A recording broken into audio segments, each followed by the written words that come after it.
तवांग में चीन को मिले करारे जवाब के बाद शांति है, लेकिन सियासी अखाड़े में जंग जारी है। राहुल गांधी के बयान पर घमासान के बाद कांग्रेस अध्यक्ष मल्लिकार्जुन खड़गे ने 7 सवालों को लेकर प्रधानमंत्री नरेंद्र मोदी को घेरा है। चाइना के बारे में एक सवाल नहीं पूछा जाएगा जो हमारे जवानों को अरुणाचल प्रदेश में पीट रहे हैं। राहुल गांधी बार बार चीनी भाषा और पाकिस्तान की भाषा देश की और देश की जनता से, देश के 72 जवानों से माफी मांगे। हमारी सेना ने जिस शौर्य और पराक्रम का परिचय दिया है, उसकी जितनी भी प्रशंसा की जाए वह कम है। तवांग में जाबाज जवानों ने चीन को चित किया, मार भगाया, लेकिन सियासी अखाड़े में जंग खत्म नहीं हुई। चीन को लेकर राहुल गांधी के सरकार को घेरने के बाद कांग्रेस अध्यक्ष मल्लिकार्जुन खड़गे ने 7 सवालों के साथ पीएम पर हल्ला बोल दिया। खड़गे के सवाल कुछ यूं है। 20 जून 2020 में क्यों कहा कि पूर्वी लद्दाख में चीन की घुसपैठ नहीं? चीनी सैनिकों को भारतीय सेना की पेट्रोलिंग रोकने की इजाजत क्यों दी? 2013 में माउंटेन स्ट्राइक कॉर्प्स बनाने के कैबिनेट प्लान को क्यों छोड़ा? पीएम केयर फंड में चीनी कंपनियों की हिस्सेदारी क्यों? पिछले 2 साल में चीन से रिकॉर्ड आयात की मंजूरी क्यों? चीन से चुनौती और सीमा के हालात पर संसद में बहस क्यों नहीं? 18 बार चीनी नेतृत्व से मिले, भारत को भरोसे में क्यों नहीं ले रहे? कांग्रेस अध्यक्ष से पहले भारत जोड़ने निकले राहुल गांधी ने चीन पर सरकार को घेरते घेरते वो खुद ही गिर गए। बीजेपी ने सेना के अपमान का आरोप लगाते हुए हमलों की बौछार कर दी। एक सवाल नहीं पूछा जाएगा।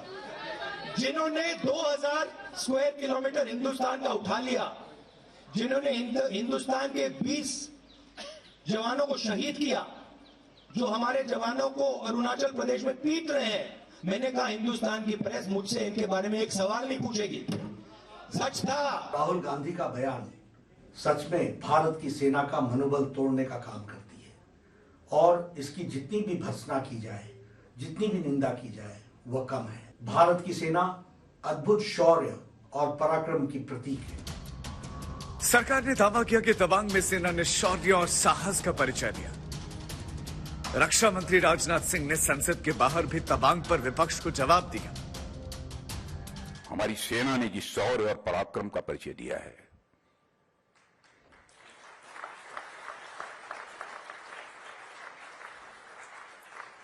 ये शौर्य और पराक्रम का परिचय दिया है, उसकी जितनी भी प्रशंसा की जाए वह कम है।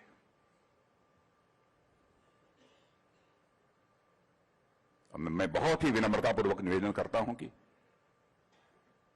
हमने भी कभी किसी अपोजिशन के लीडर के इंटेंशन पर कभी क्वेश्चन मार्क नहीं लगाया है। पॉलिसीज को लेकर हमने डिबेट किया है। राजनीति सच बोलकर ही की जाती है,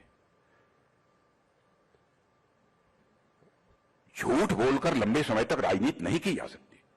हर समय राजनीति में किसी के इंटेंशन पर संदेह करना क्यों इसका कारण मुझे समझ में नहीं आता।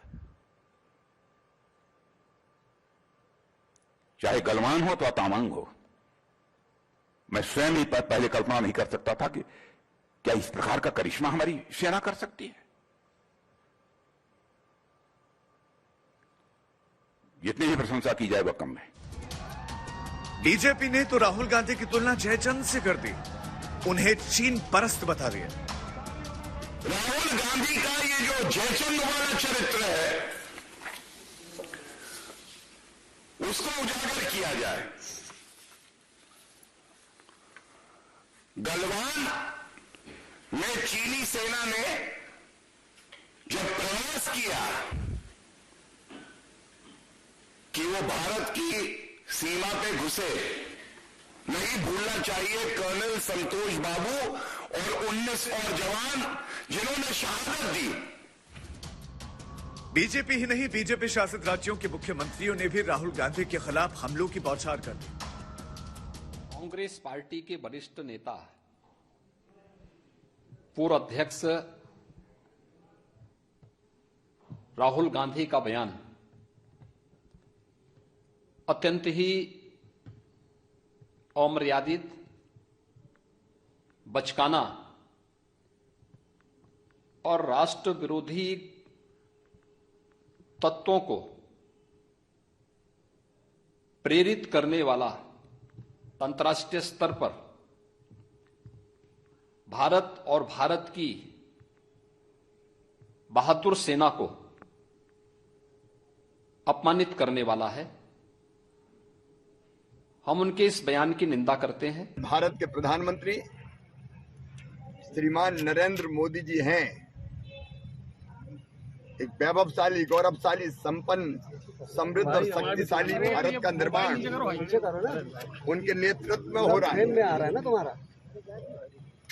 और अगर किसी ने आंख उठा के हमारे देश की तरफ देखने की हिम्मत की, अरे भैया, चीन ने भी की थी, तो चीन के सैनिकों की गर्दन तोड़ के वापस चीन की सीमा में फेंका था हमारी सेना ने। ये वाला हाथ नीचे कर लो।